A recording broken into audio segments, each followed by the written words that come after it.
We know that an Ethernet hub has all of its ports in the same collision domain. In other words, a collision that occurs off of one port affects everyone. Let's contrast a collision domain with a broadcast domain. A broadcast domain defines how far a broadcast is going to radiate throughout the network. If we look at the layer 2 MAC address of a broadcast frame, the destination MAC address is all Fs, and there is no device on the network that would have a network interface card with a MAC address of all Fs. This means that a switch, it would never learn the all Fs MAC address. And what does a switch do with an unknown destination MAC address?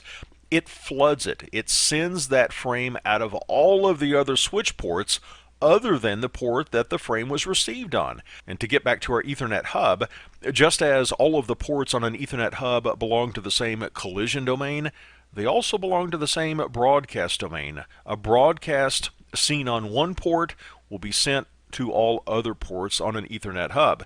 What about a switch, though? We said with a switch, an Ethernet switch, every port was in its own collision domain. What about broadcasts, though? Well, remember, we just said that a switch will never learn the all Fs MAC address, and as a result, when it receives a frame in on one port destined for an all Fs MAC address, a broadcast frame, it's going to flood that out all of the other switch ports other than the port that the frame was received on.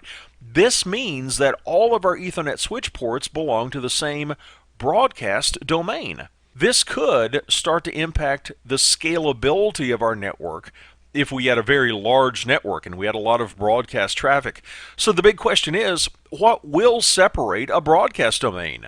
A hub doesn't separate broadcast domains. Switches don't separate broadcast domains. What does? A router.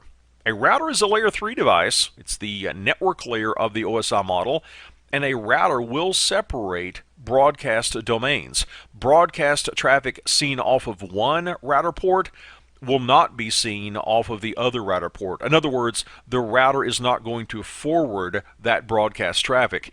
As a result, a layer 3 device like a router, or even a multi-layer switch, a switch that can do routing, a layer 3 device like that, it can separate our network into different broadcast domains.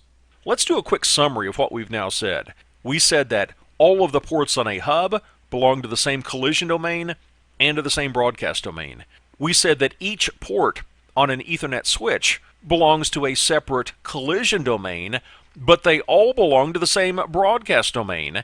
We said that a router could separate broadcast domains. This means that every port on a router could belong to a different broadcast domain, and of course, each port on a router also belongs to a different collision domain.